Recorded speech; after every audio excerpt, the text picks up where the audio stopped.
Goeiedag iedereen op deze 15 oktober 2022, hier te Hulst busstation in de provincie Zeeland. Dus vandaag zaterdag, ik ga het blijven herhalen, dus op zaterdag is er geen bus van de woonzones tot hier. En dat blijft toch wel een schandalige zaak. De zaterdag hebben de mensen vervoer nodig via een uurrooster om hun boodschappen te kunnen doen. De Hulst winkelcentrum en ook de sociale contacten en eventueel hier ook de overstap op de lijnbus. Zo, ik ben hier aan de halte van de lijn 10. Dus voor de mensen die het verhaal niet kennen, het staat hier ook duidelijk aangeduid: op zaterdag rijdt deze bus niet tot Hulst of vertrekpunt hier Hulst. En dus ook niet op zondag en feestdagen en in de week tot 18:01 de laatste bus. Bon, dan ook even het tweede onderwerp, het tarief. Dus momenteel hier heb ik de lijnkaart. 17 euro voor 10 ritten, dus dat is 1,7 euro per rit, zowel van hier naar Sint-Niklaas of het volledige Vlaanderen. Dus hier 3 bussen ter beschikking, 7 op 7, maar dus op zaterdag is er dus een andere bus, ook tot 20 uur, dus de lijn 22 en de lijn 43, en dus op zondag enkel lijn 43. Maar bon, er zijn in totaal 3 bussen. In de week heb je dus ook de andere bus, lijn 42.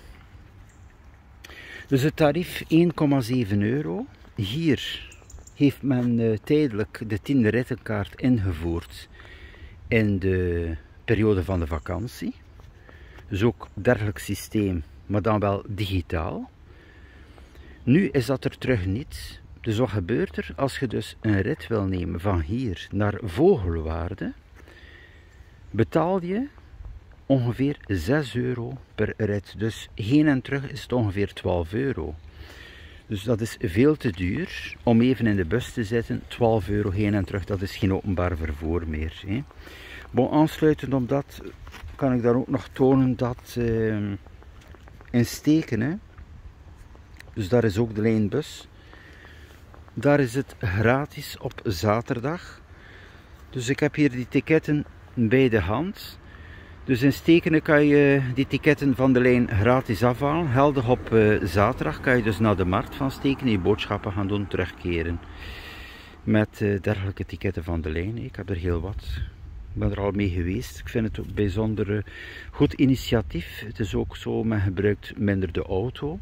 Er ook natuurlijk mensen die afhangen van het openbaar vervoer kunnen dus ook combineren met de fiets of eventueel enkel met de bus. Dus gratis ticketten op zaterdag bij daar een afhaalpunt van Stekenen om je boodschappen te gaan doen.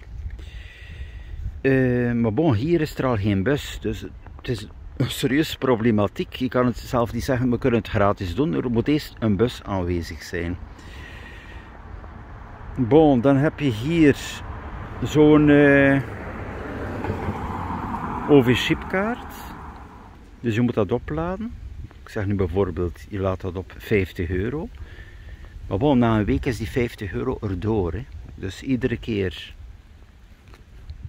de route Vogelwaarde naar hier, op een week is het op.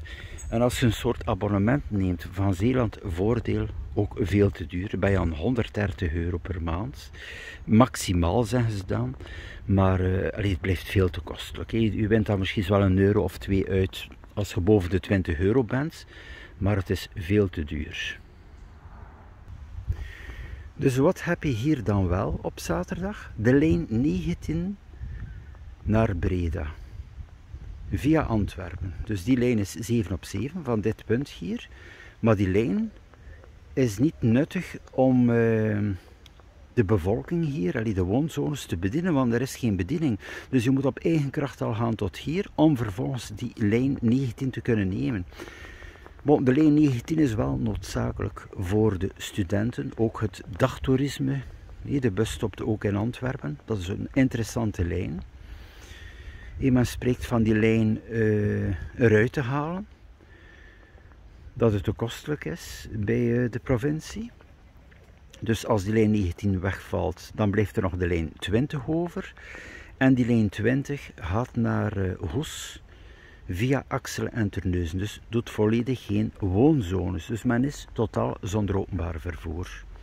Men spreekt dan van een taxi te nemen, maar die taxi moet 2 uur vooraf gereserveerd worden. Dus wie dat met kind en gezin is, kan zomaar niet meer weg. Je kan zomaar niet zeggen van ik heb hier een uurrooster, ik ga weg om dat of dat uur. Kom je hier nu op dat moment aan het busstation, je moet 2 uur wachten.